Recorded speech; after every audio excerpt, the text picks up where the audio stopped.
Bukod naman sa mga debotong dumalo sa pista ng Poong Jesus Nazareno, alamin natin ang sitwasyon ngayon tungkol sa negosyo at mga negosyanteng nasa paligid malapit sa Quiapo Church. Si Eugene Fernandez, una sa Balita Live. Eugene, kumusta kayo dyan?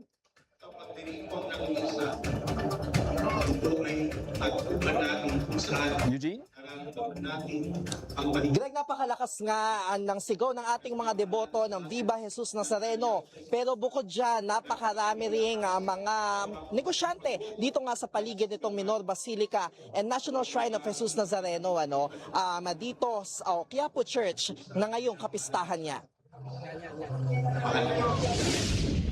Mula sa mga rebulto hanggang sa mga t-shirts at panyo na may imahe ni Jesus Nazareno, dagsang managtitinda nito ngayong Traslasyon 2026. Ang ilan, sinasamantala raw ang maraming taong dumadayo pa mula sa malalayong lugar upang makarami ng benta. Gayunpaman, ang daing ng ilan tila matumal ang bentahan ngayong taon.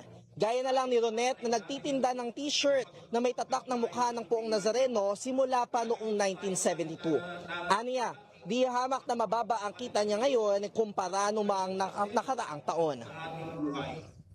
Kumahawak tayo sa mahal. Binaba ang benta, hindi katulad ng last year at mga nakaraan na henerasyon. Pamatay sa amin ng pagbebenta online, hindi katulad dati na direct in order sa amin mga paggawaan.